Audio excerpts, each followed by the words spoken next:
Good morning, guys. Good morning, wherever you are. Good afternoon. Good evening, wherever you are. Welcome to my channel. This is Lillian Manfred Mibay, and today I'm just going to talk about matters disability. How far have we gone when it comes to disability issues in Kenya? Have we come from far? Are we doing any progress? Personally, I can say yes, there is progress, but still we have a long way to go. We have a lot of issues that are in place. Many have not been taken into consideration, or rather they tend to ignore. So my topic of today is all about how far we have come as far as disability issues are concerned. I've got several issues that I'm still wondering, and I'm still asking myself why it should be like it used to be before. For example, my point number one, when it comes to tax exemptions. We thank God for the Constitution and the Act of Parliament on Disability Issues 2003. It actually highlighted several issues on disability. For example, tax exemptions. We all know the importance of tax exemptions, especially when it comes to persons with a disability. For example, we all know the benefits. If you want to import a car, you'll be exempted. If you're employed, you'll be exempted from paying that pay as you earn. If you are exempted, you can do your business maybe half the price, or you are being waived completely. Okay, there are benefits that comes with tax exemptions. But now my issue comes to some let me say, these restrictions that were put, or rather regulations, that after every 5 years they need to renew their taxes, their tax exemptions, that is. Now, for example, a person like me, I am physically challenged because of polio. We all know more about polio. Polio actually deforms you in a very bad way. It depends with the extent of that deformity in your body. Personally, I was affected badly by polio. It is irreversible. Most cases with polio, it is irreversible.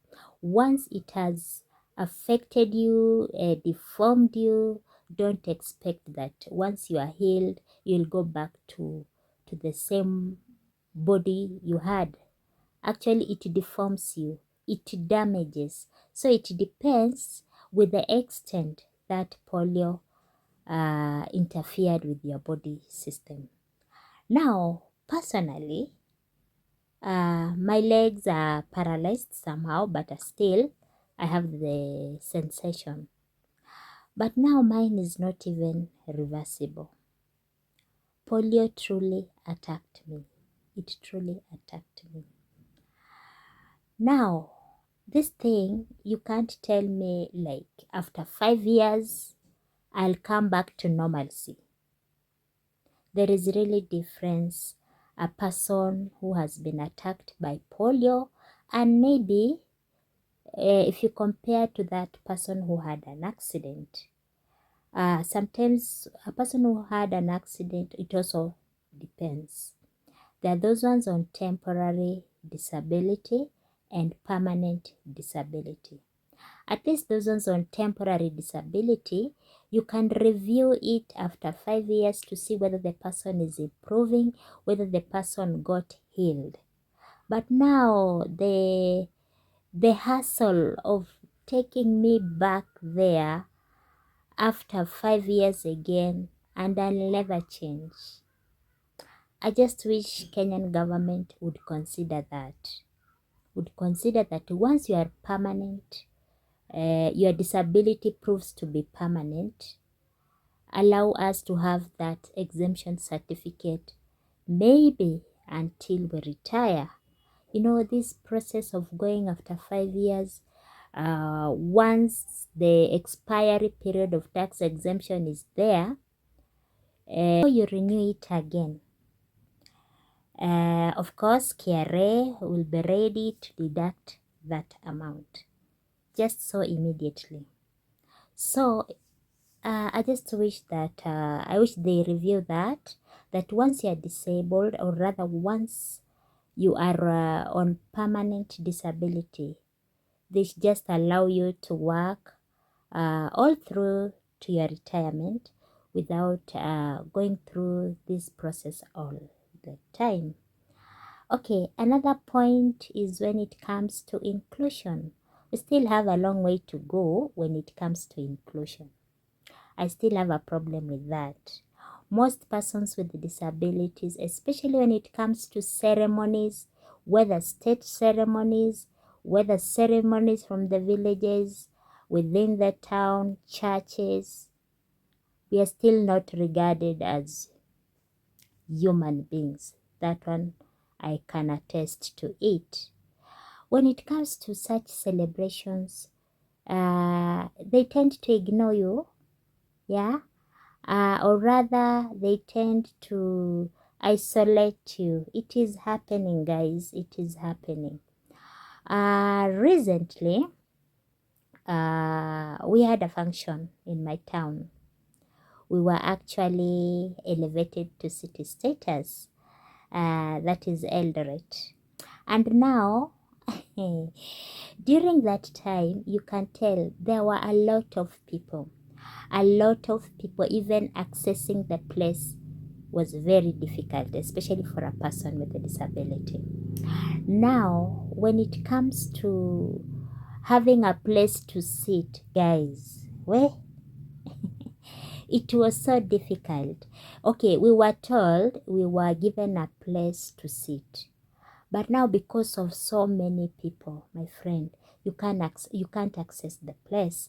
Now, we happened that we moved next to the president's VIP.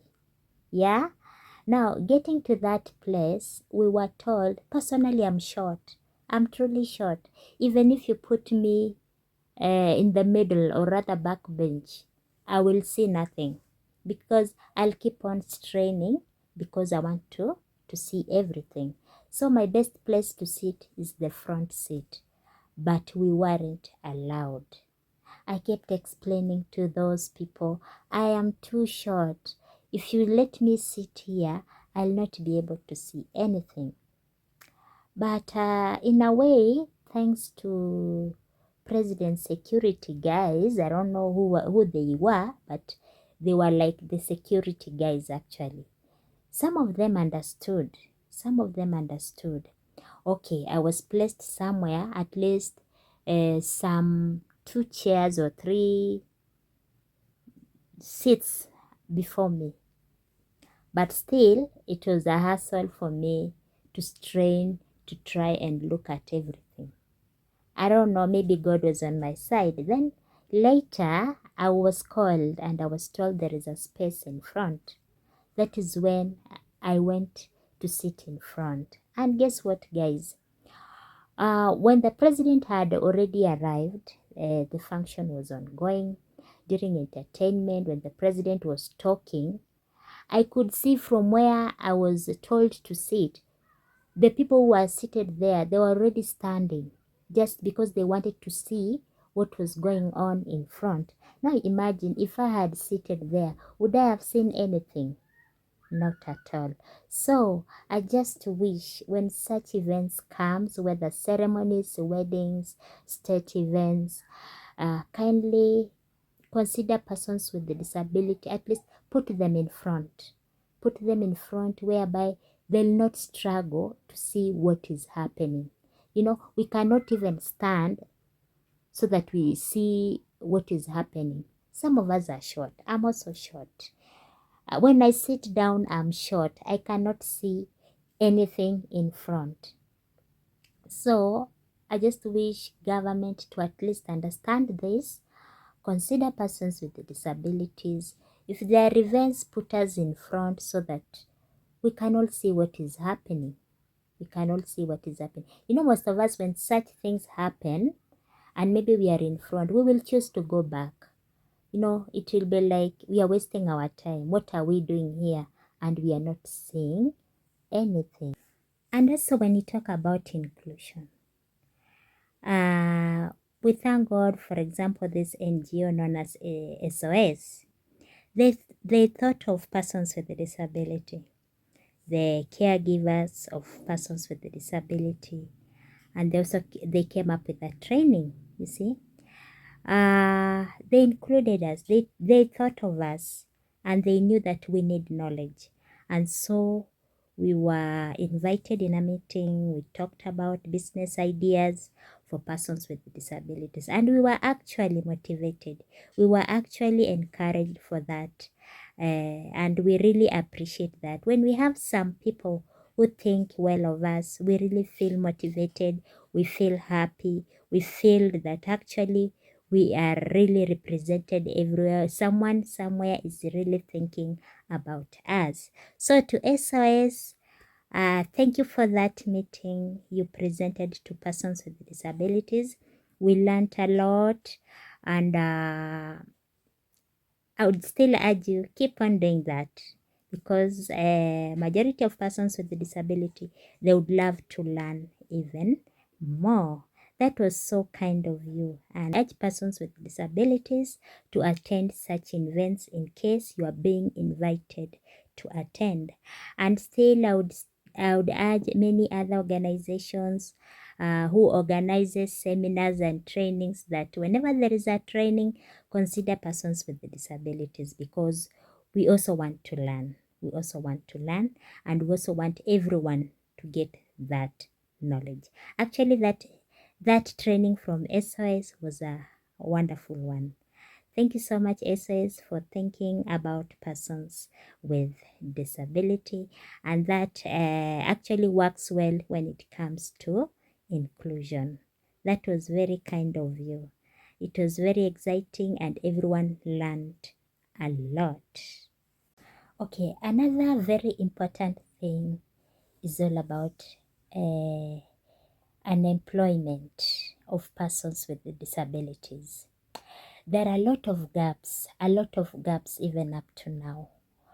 Because when it comes to job employment, they tend to write like even persons with disabilities are urged to apply. I always find that thing is a formality, because you tell us to apply, but majority it is always for formality, because they just write it, and during interviews they'll say these people never appeared, they don't come, and so those positions are taken by our able-bodied counterparts. Now you can imagine, we still have such gaps. Getting a job is not that easy, and even if you get a job, sometimes those benefits you won't get. Like maybe there is a training and you need to go there and participate. You are just left in the office, like you don't have to attend such to participate. And most these trainings, when people go, they get incentives, they get money. But now, who are you? You're left to stay in the office. So those are the challenges. Include us in such things like training, so that we also get information, we get to learn, we feel that we are included in such. We all desire to learn, we all desire to be treated equally. That is my prayer, actually. Every institution, every organization, company, kindly consider, when you take others for training, at least consider persons with disabilities. They also need that training. They need to learn. They need to get some knowledge on some issues, not just indoor activities alone, but let them expand their knowledge when they go out, not just within the office premises alone. We need to learn that. We need to learn also. So allow us to attend trainings, allow us to represent you. We can be good representers when we go out there. So allow us to go even work outside. To go work outside for the benefit of the organization. That is it. It is my plea. Another issues that we still have a long way to go is environmental factors. Our surrounding. We still have a problem with that when it comes to environment. Not all people have considered I've considered some factors, especially when it comes to accessibility. Most shops have not even repaired, they have not even installed some ramps. There are no lifts in some buildings. It is still a challenge. It makes you feel bad because you want to access that office, you want to access that shop, but now you can't.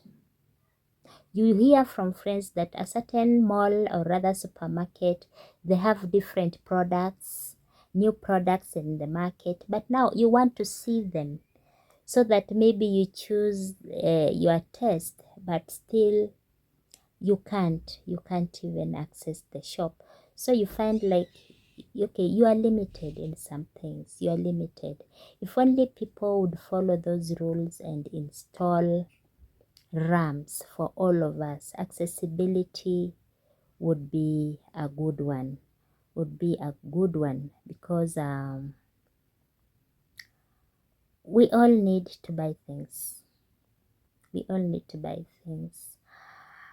want to access your offices. We want to access markets, places of worship. You'll one day wonder, there is a person with a disability who doesn't go to church. Do you know why? It's because the accessibility, the way you made that church, you never considered persons with disability. How will they access to have their way into the church? You see, that's still a challenge. It is still a challenge. It is making us even not to go to such places because now, at times there is this feeling you let people support you all the time. It's not a good feeling. Sometimes you feel like you want to do it by yourself. You want to walk by yourself without anyone's assistance to get into a place like church. Sometimes we want to be independent. Now, another thing when it comes to environmental factors, especially to my brothers and sisters with sensory impairment, like deaf people, I just wish that one day sign language would be a language for all. Like we all understand sign language, we can communicate with our deaf brothers and sisters. Now, for example, when my deaf brother is working in a shop, probably he is selling some things, some products, he's offering some services, but he's deaf. But now we get challenged because we don't understand what he is saying, or rather what she's saying. So she'll be forced to have a written document with a pen. That's when she'll write it down so that you understand what she wants, or she can understand what you are saying or what you want to buy from them. So it is just my wish that we make all these things possible, maybe by allowing this language to be part of our syllabuses in school, colleges, because we have our friends at colleges, we have our friends everywhere who are deaf. So let's make communication easier for everyone. That's why I would advocate that sign language be a language for all. And before even we reach there, let's try to have someone by your side, just in case a deaf person comes and he needs some services from you. He can get information and make the world a better place. So guys, there are a lot that needs to be improved, but I know with time things are going to get better. Things are going to get better, guys. So guys, thanks for watching my video. If you have not subscribed, kindly subscribe so that you get to learn more about issues to do with disability. And let us bear in mind, disability is not inability. Okay, so give us opportunities, embrace us, allow us, incorporate us in all your activities, and then the world will become a better place to live in. Till next time, guys, it's Lillian Manfred Mibay. Bye bye.